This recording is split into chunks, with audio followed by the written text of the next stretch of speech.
یہ بھی آئی لو محمد کہتی ہے. جس آکسیجن کی وجہ سے تم زندگی کی سانسیں لے رہے ہو یہ بھی آئی لو محمد کہتی ہے. بسم اللہ الرحمن الرحیم. شروع اللہ کے نام سے جو بڑا مہربان نہایت رحم والا ہے. اب مجھے آپ اجمیر شریف والوں یہ بات بتاؤ کہ حضور کی محبت میں جب لکڑی کا تنا بھی اظہار محبت کر رہا ہے، آپ دیدہ ہے تو کہاں کہاں سے نکالو گے حضور کی محبت؟ ارے جس زمین پہ تم رہتے ہو یہ بھی آئی لو محمد کہتی ہے. جس آکسیجن کی وجہ سے تم زندگی کی سانسیں لے رہے ہو یہ بھی آئی لو محمد کہتی ہے. جن ستاروں کی چمک تمہاری راتوں کو منور کر رہی ہے یہ ستارے بھی آئی لو محمد کہتے ہیں. جو سورج پوری دنیا کو منور کر رہا ہے رب کعبہ کی قسم یہ بھی آئی لو محمد کہتا ہے.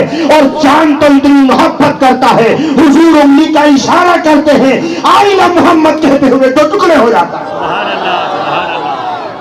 اور یہ سورج حضرت مولا علی شیر خدا کی نماز عصر قضا ہوتی ہے اشارہ کرتے ہیں حضور پلٹ کے آ جاتا ہے. کیا وہ سورج نہیں کہہ رہا ہے آئی لو محمد؟ آسمان نہیں کہہ رہا ہے؟ بولو سارے لوگ کہ آسمان نہیں، اپنی زبان سے بولو کہ آسمان نہیں کہہ رہا ہے. ویری گڈ، زور سے بولو کہ آسمان نہیں کہہ رہا ہے. کیا برستا ہوا پانی نہیں کہہ رہا ہے؟ کیا پہاڑوں کی بلندی نہیں کہہ رہی ہے؟ کیا دریاؤں کی روانی نہیں کہہ رہی ہے؟ کیا موجوں کی طغیانی نہیں کہہ رہی ہے؟ کیا جمادات نہیں کہہ رہے ہیں؟ ہر چیز آئی لو محمد کہہ رہی ہے. اسی لیے تو میرے امام نے کہا سرور کہوں کہ مالک و مولا کہوں تجھے، باغ سرور کہوں کہ مالک و مولا کہوں تجھے، باغ خلیل کا گل زیبا کہوں تجھے، لیکن رضا نے ختم سخن اس پہ کر دیا خالق کا بندہ خلق کا آقا. سبحان اللہ سبحان اللہ. زور سے بولو سرکار کی آمد.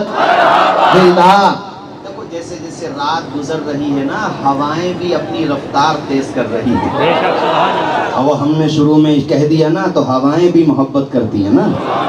اونچا بولو. چوٹیاں بھی خدا کی قسم سب کو چھوڑو، اس پوری کائنات کو پیدا کرنے والا رب العالمین بھی کہہ رہا ہے آئی لو. سبحان اللہ سبحان اللہ سبحان اللہ. ارے جو ان سے محبت کرے خدا کہتا اس کو بھی آئی لو. ابو بکر کو کہہ رہا ہے خدا، عمر کو کہہ رہا ہے، عثمان کو کہہ رہا ہے، مولا علی شیر خدا کو کہہ رہا ہے، اہل بیت کو کہہ رہا ہے، ازواج مطہرات کو کہہ رہا ہے، آل پاک کو کہہ رہا ہے، صحابہ کو کہہ رہا ہے، نبی سے نسبت رکھنے والے ہر غلام کو کہہ رہا ہے. میرے عزیز ساتھیوں اس لیے مجھے پڑھنے دو اور تم بھی میرے ساتھ پڑھ دو. رہے گا یوں بھی ان کا چرچا رہے گا، پڑے خاک ہو جائیں. ہوا ہوا بھولے تو نہیں ہے، ہوا مہک رہی ہے کہ نہیں، چل رہی ہے کہ نہیں، یہ تو ہم لوگ دیکھ رہے ہیں نا، محسوس ہو رہا کہ نہیں. تو پڑھ دوں دو شعر. ہوا کے یہ جھونکے، ہوا کے یہ جھونکے مزہ دے رہے ہیں. اس کا مطلب یہ ہے کہ 2 بجے کے بعد اجمیر والے اور زیادہ انرجی فل ہو جاتے ہیں. اس کا مطلب یہ تو ذرا ذرا سے بچوں کو رات تو رئیس بھائی اجمیر وہاں علی گڑھ میں کتنا بڑا بچہ رہا ہوگا، اتنا بڑا وہ بیچارہ کاپی کے ورق پہ، چھوٹے سے ورق پہ، اب میری نظر پڑ گئی اس پہ لکھ کے لایا تھا آئی لو محمد. اتنا بڑا بچہ رہا ہوگا، وہ شاید پڑی ہوئی ہے یوٹیوب پہ پوری تقریر. تو وہ میں نے بچے کو اسٹیج پہ بلایا، میں نے کہا یار آج کی پوری بزم کا دولہا تو تو ہی ہے. ہم نے میدان بدر کے وہ بچے تو نہیں دیکھے، مگر تمہیں دیکھ کر اندازہ ہوتا ہے کہ میرے نبی کی یہ ہے شان، بچہ بچہ ہے. اتنا سا بچہ ہوگا. اور میں ان بچوں کو دیکھ رہا ہوں تو مجھے وہ بات اچانک یاد آ گئی. ماشاءاللہ ہمارے عابد بھائی لکڑی کا تنا کیا کہہ رہا تھا اور کس قدر شدت سے رو رہا تھا. حتی کادت ان تنشق، ایسا لگتا تھا جیسے وہ پھٹ جائے گا، جیسے وہ یعنی حضور کی محبت میں اس قدر رویا کہ جیسے پھٹ جائے گا. تو حضور منبر سے تشریف لائے، اس کے قریب پہنچے یہاں تک کہ اسے سینے سے لگا دیا. کسی کا بچہ بچھڑ گیا ہو, ماں کے لیے تڑپ رہا ہو اور اچانک اسے اس کی ماں مل جائے تو ہچکیاں نہیں آ جاتی ہیں بچے کو؟ اونچا بولو, آ جاتی ہیں کہ نہیں؟ خدا کی قسم وہ بالکل ایسے ہی ہچکیاں لے لے کے رونے لگا حضور نے جب اس کو سینے سے لگایا. اب مجھے آپ اجمیر شریف والوں یہ بات بتاؤ کہ حضور کی محبت میں جب لکڑی کا تنا بھی اظہار محبت کر رہا ہے, آپ دیدہ ہے تو کہاں کہاں سے نکالو گے حضور کی محبت؟ ارے جس زمین پہ تم رہتے ہو یہ بھی آئی لو محمد کہتی ہے. جس آکسیجن کی وجہ سے تم زندگی کی سانسیں لے رہے ہو یہ بھی آئی لو محمد کہتی ہے. جن ستاروں کی چمک تمہاری راتوں کو منور کر رہی ہے یہ ستارے بھی آئی لو محمد کہتے ہیں. جو سورج پوری دنیا کو منور کر رہا ہے رب کعبہ کی قسم یہ بھی آئی لو محمد کہتا ہے. اور چاند تو اتنی محبت کرتا ہے حضور انگلی کا اشارہ کرتے ہیں آئی لو محمد کہتے ہوئے تو ٹکڑے ہو جاتا ہے. سبحان اللہ سبحان اللہ. اور یہ سورج حضرت مولا علی شیر خدا کی نماز عصر قضا ہوتی ہے, اشارہ کرتے ہیں حضور پلٹ کے آ جاتا ہے. کیا وہ سورج نہیں کہہ رہا ہے آئی لو محمد؟ آسمان نہیں کہہ رہا ہے؟ بولو سارے لوگ کہ آسمان نہیں, اپنی زبان سے بولو کہ آسمان نہیں کہہ رہا ہے. ویری گڈ, زور سے بولو کہ آسمان نہیں کہہ رہا ہے. کیا برستا ہوا پانی نہیں کہہ رہا ہے؟ کیا پہاڑوں کی بلندی نہیں کہہ رہی ہے؟ کیا دریاؤں کی روانی نہیں کہہ رہی ہے؟ کیا موجوں کی طغیانی نہیں کہہ رہی ہے؟ کیا جمادات نہیں کہہ رہے ہیں؟ ہر چیز آئی لو محمد کہہ رہی ہے. اسی لیے تو میرے امام نے کہا سرور کہوں کہ مالک و مولا کہوں تجھے, سرور کہوں کہ مالک و مولا کہوں تجھے, باغ خلیل کا گل زیبا کہوں تجھے, لیکن رضا نے ختم سخن اس پہ کر دیا خالق کا بندہ خلق کا آقا. سبحان اللہ سبحان اللہ. زور سے بولو سرکار کی آمد. دیکھو جیسے جیسے رات گزر رہی ہے نا ہوائیں بھی اپنی رفتار تیز کر رہی ہیں. بے شک سبحان اللہ. اب ہم نے شروع میں کہہ دیا نا تو ہوائیں بھی محبت کرتی ہیں نا. اونچا بولو. چوٹیاں بھی خدا کی قسم سب کو چھوڑو, اس پوری کائنات کو پیدا کرنے والا رب العالمین بھی کہہ رہا ہے آئی لو. سبحان اللہ سبحان اللہ سبحان اللہ. ارے جو ان سے محبت کرے خدا کہتا اس کو بھی آئے گا. ابو بکر کو کہہ رہا ہے خدا, عمر کو کہہ رہا ہے, عثمان کو کہہ رہا ہے, مولا علی شیر خدا کو کہہ رہا ہے, اہل بیت کو کہہ رہا ہے, ازواج مطہرات کو کہہ رہا ہے, آل پاک کو کہہ رہا ہے, صحابہ کو کہہ رہا ہے, نبی سے نسبت رکھنے والے ہر غلام کو کہہ رہا ہے. میرے عزیز ساتھیوں اس لیے مجھے پڑھنے دو اور تم بھی میرے ساتھ پڑھ دو, رہے گا یوں بھی ان کا چرچا رہے گا, پڑے خاک ہو جائیں. ہوا ہوا بھولے تو نہیں ہے, ہوا مہک رہی ہے کہ نہیں, چل رہی ہے کہ نہیں, یہ تو ہم لوگ دیکھ رہے ہیں نا, محسوس ہو رہا کہ نہیں. تو پڑھ دوں دو شعر. ہوا کے یہ جھونکے, ہوا کے یہ جھونکے مزہ دے رہے ہیں. سبحان اللہ. اس کا مطلب یہ ہے کہ 2 بجے کے بعد اجمیر والے اور زیادہ انرجی فل ہو جاتے ہیں. اس کا مطلب یہ تھا وہ ذرا ذرا سے بچوں کو. رات تو رئیس بھائی اجمیر وہاں علی گڑھ میں کتنا بڑا بچہ رہا ہوگا, اتنا بڑا, تو بیچارہ کاپی کے ایک ورق پہ, چھوٹے سے ورق پہ, اور میری نظر پڑ گئی اس پہ لکھ کے لایا تھا آئی لو محمد. اتنا بڑا بچہ رہا ہوگا, وہ شاید پڑی ہوئی ہے یوٹیوب پہ پوری تقریر. تو وہ میں نے بچے کو اسٹیج پہ بلایا, میں نے کہا یار آج کی پوری بزم کا دولہا تو تو ہی ہے. ہم نے میدان بدر کے وہ بچے تو نہیں دیکھے, مگر تمہیں دیکھ کر اندازہ ہوتا ہے کہ میرے نبی کی یہ ہے شان, بچہ بچہ ہے. اتنا سا بچہ ہوگا. اور میں ان بچوں کو دیکھ رہا ہوں تو مجھے وہ بات اچانک یاد آ گئی. ماشاءاللہ ہمارے عابد بھائی بات کے لائق ہے کہ 2:30 ہونے کو ہیں, لگ رہا ہے 9:30 ہونے کو. پڑھیے میرے ساتھ. ہوا کے یہ جھونکے مزہ دے رہے ہیں, ہوا کے یہ جھونکے